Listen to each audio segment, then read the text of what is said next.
this episode, we talk about the fact that you are the average of the 5 people that you spend the most time with. And we talk about what it really means. Check it out.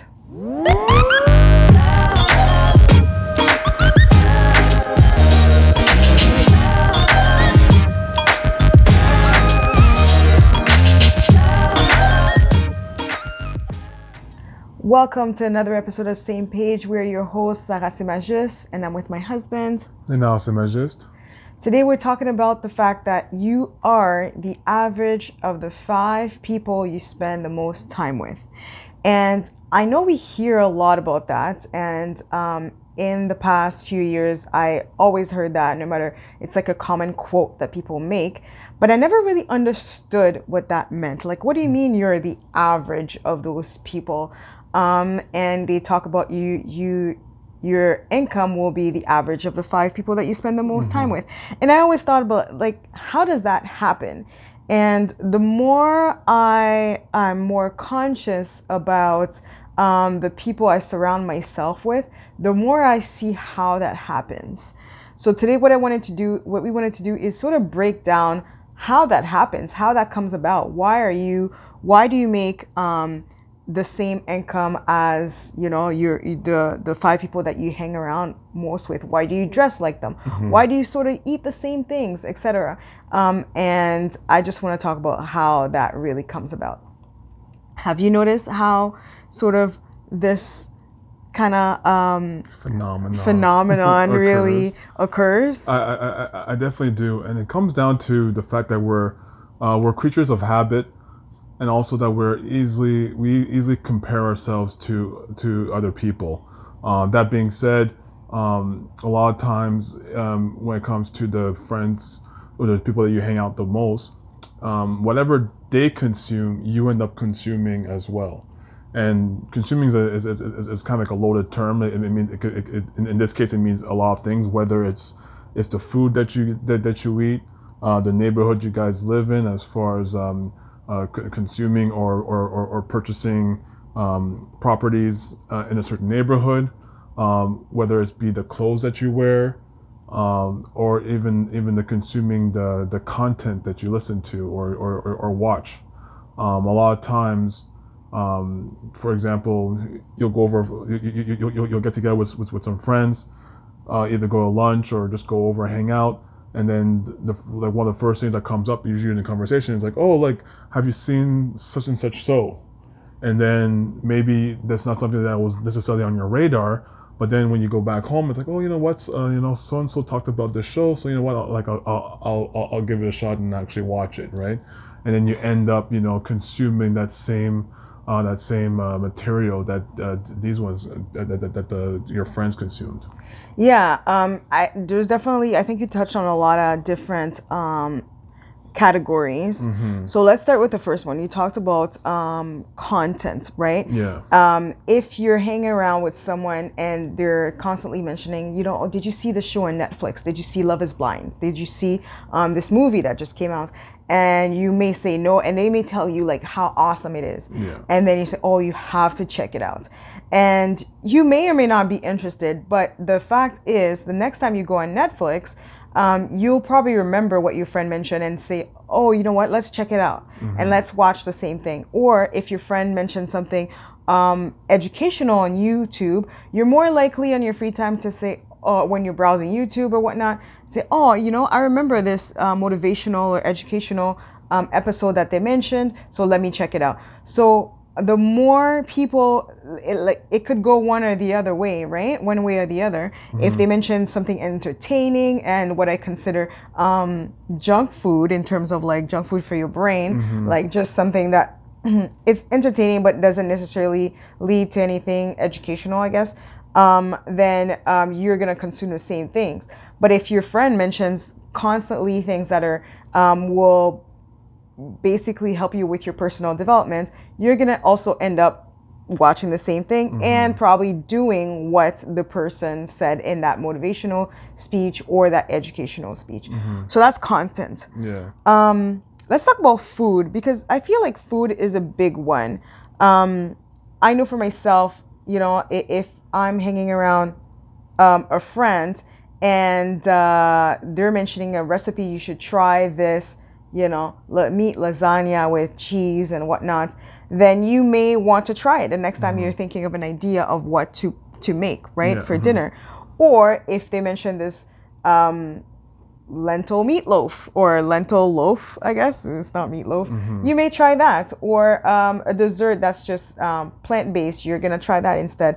So you sort of start consuming the same foods as well, right? Not exactly the same diet, but you're definitely influenced by what your friends eat. Can I keep going with another example? Go ahead, keep going. Okay, well, another example is your finances, right? That's actually a big one because a lot of times we say your income will become the income of the average of the 5 people that you spend the most time with.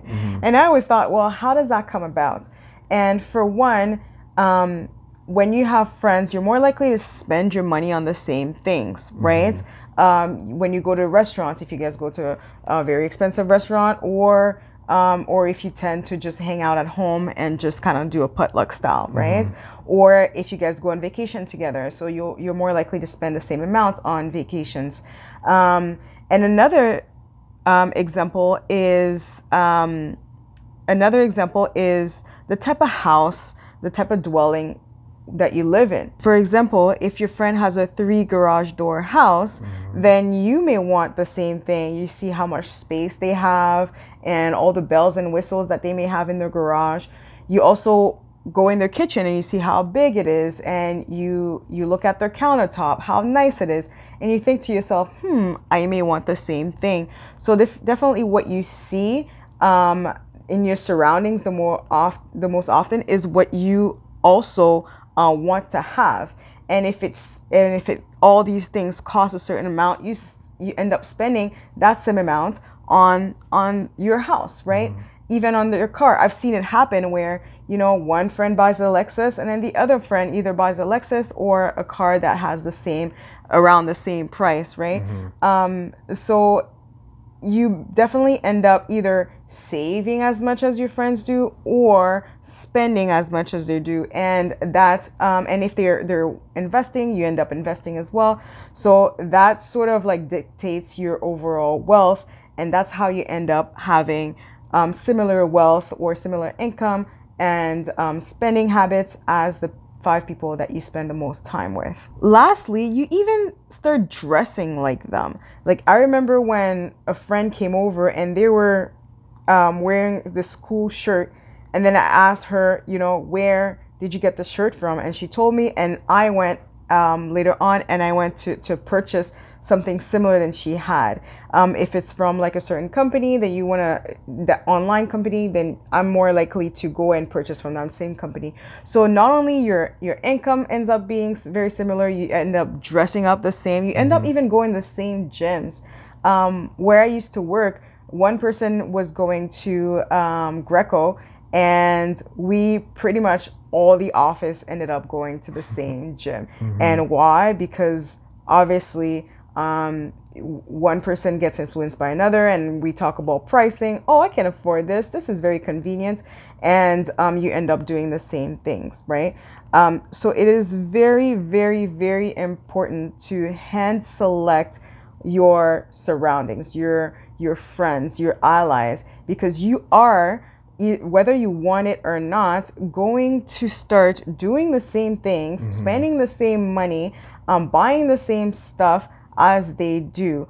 And if they have certain spending habits that you don't want, or certain habits in general that you don't want, then you shouldn't be hanging out with these people. Exactly. And like Sarah alluded to, like, you have to be very strategic when it comes to this, and you have to be very selective to whom you hang around with. And just as much as some people can bring you up, these same 5 people can also bring you down. So you have to be very observant as to what type of behaviors that your closest friends have, and see if that's the direction that you see yourself going with. And if it's not then in that direction, then it's kind of like, it's almost kind of like maybe taboo to say, but you may have to get new friends. And I don't think it's taboo at all. I think it's something that we think like, how do we get new friends?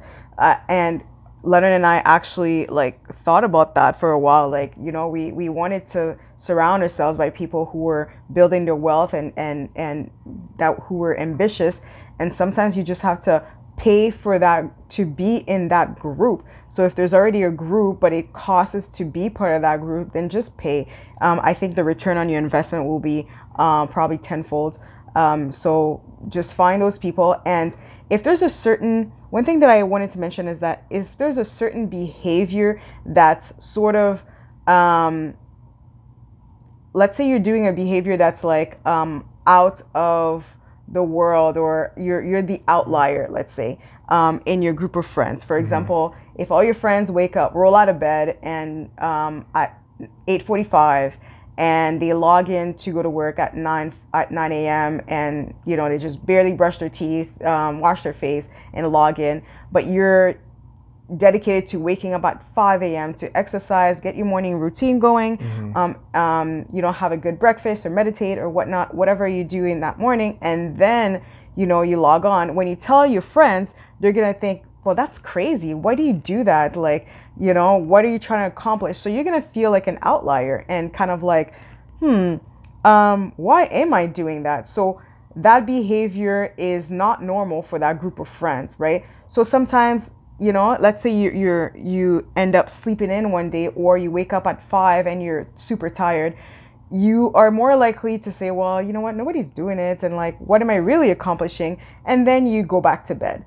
But if you are part of a group of people who all wake up at 5, that might motivate you to continue doing that. And you might say to yourself, well, Peter keeps doing that, and like you're motivated so that later on you can tell your friends like, I did wake up at 5 a.m. I did my morning workout, meditation, journaling, and whatnot. So if there's a certain behavior that you want to be consistent in your life, find yourself a group of people who are doing that thing, and that will normalize the behavior, and you'll find yourself being more consistent in general. Exactly. I hope that makes sense. That makes plenty of sense. And also, to add on to that, use these people that you're aligning yourselves with to also motivate you. Now, it's one thing to establish some disciplines with some consistent habits and whatnot, but having people that have the same vision as you, that have the same mindset as you do, helps you to maintain that motivation to accomplish more. Whether it's reading new books or just attempting new things. I know for me, for example, like, I wasn't much of a reader before, but then once I surround myself with other people that read constantly, including Sarah, then it's like, okay, well, now I find myself on my downtime picking up a book instead of watching TV. So just something small like that can help you develop, help you improve in certain ways, and ultimately make you a better person. So this episode was really to bring awareness of your surrounding. Like, look at your cell phone. The last 5 people you text, are those people that you admire? Are those people that are doing the same things that you want to do? And are they ambitious, right? Or are they people that are constantly complaining, constantly consuming either junk food on TV or like actual food, and that those are not people you want to associate yourself. And it may sound harsh, but it's okay to reevaluate and spend less time with those people. You don't have to go ahead and be like, hey, I don't want to be your friend anymore, but just maybe start spending less time with those people and more time with the people that you admire and have the same vision with as. If you like this episode, don't forget to comment, don't forget to like, and please subscribe to our YouTube channel where we have all the content, and you'll get a notification when we upload a new video every week. And don't forget to live your truth.